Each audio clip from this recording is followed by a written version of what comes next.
A desolate village surrounded by dense forests. The wind howls through the trees, carrying with it an eerie, unrelenting whisper. Crickets chirp sporadically, as if even they sense the foreboding presence in the air. Inside a small, dimly lit hut, Arya, a 20-year-old student visiting her ancestral village, sits by the window, poring over an old, crumbling book. The lantern on her table flickers erratically, casting dancing shadows on the walls. They said the banyan tree at the edge of the village was cursed. I didn't believe them, until that night. The ominous banyan tree, its massive roots twisting like skeletal hands clawing at the earth. A faint, otherworldly hum emanates from the tree, sending chills through the air. The moonlight barely pierces through the dense canopy, casting long, sinister shadows. Arya is jolted from her reading by a faint, disembodied whisper. Her heart pounds as she listens closely. The whisper grows louder, like a lament carried by the wind. She hesitates, then grabs a lantern, its glow weak against the oppressive darkness outside. Arya chokes. Hello? Is someone there? A chilling cry echoes through the night, distant yet uncomfortably close. The sound seems to come from the direction of the banyan tree. Compelled by a mix of fear and curiosity, Arya steps out into the cold night. Scene: the path to the banyan tree.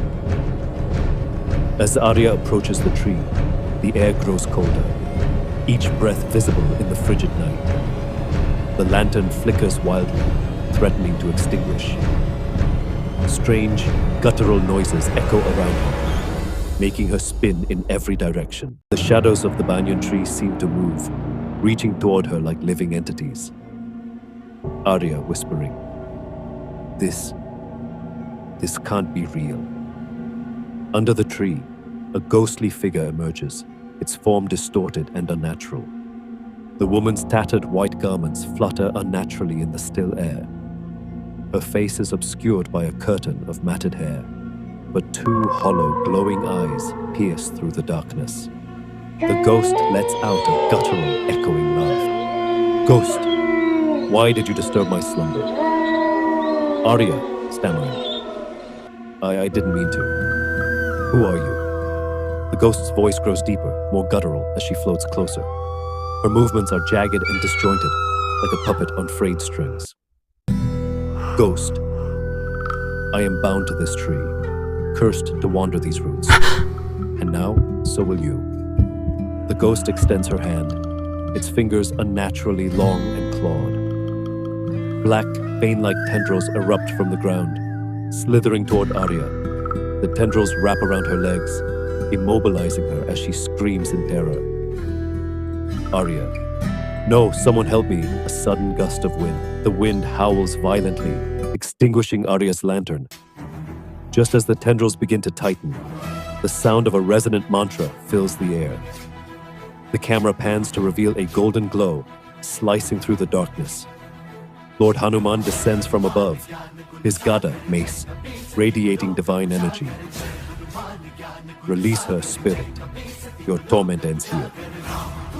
The ghost screeches, recoiling from the divine presence. Hanuman's eyes burn with righteous fury as he swings his gada, shattering the tendrils.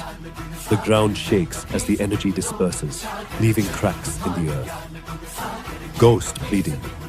No, please forgive me, Hanuman. Your deeds have bound you to this fate, but mercy will release you. Go and may you find peace. Hanuman raises his gada, and a beam of light engulfs the ghost. Her form dissolves into glowing particles that drift upward, vanishing into the night sky. Arya collapses to the ground, trembling, her face streaked with tears. Arya kneels before a small temple dedicated to Hanuman, placing garlands and lighting a diya. The morning sun bathes the village in a warm glow, and the banyan tree stands peacefully, its sinister aura gone. Arya Vio. That night, I faced the darkness and saw the light. I learned to respect the unseen forces of this world and to believe in the power of faith. Subscribe for more videos.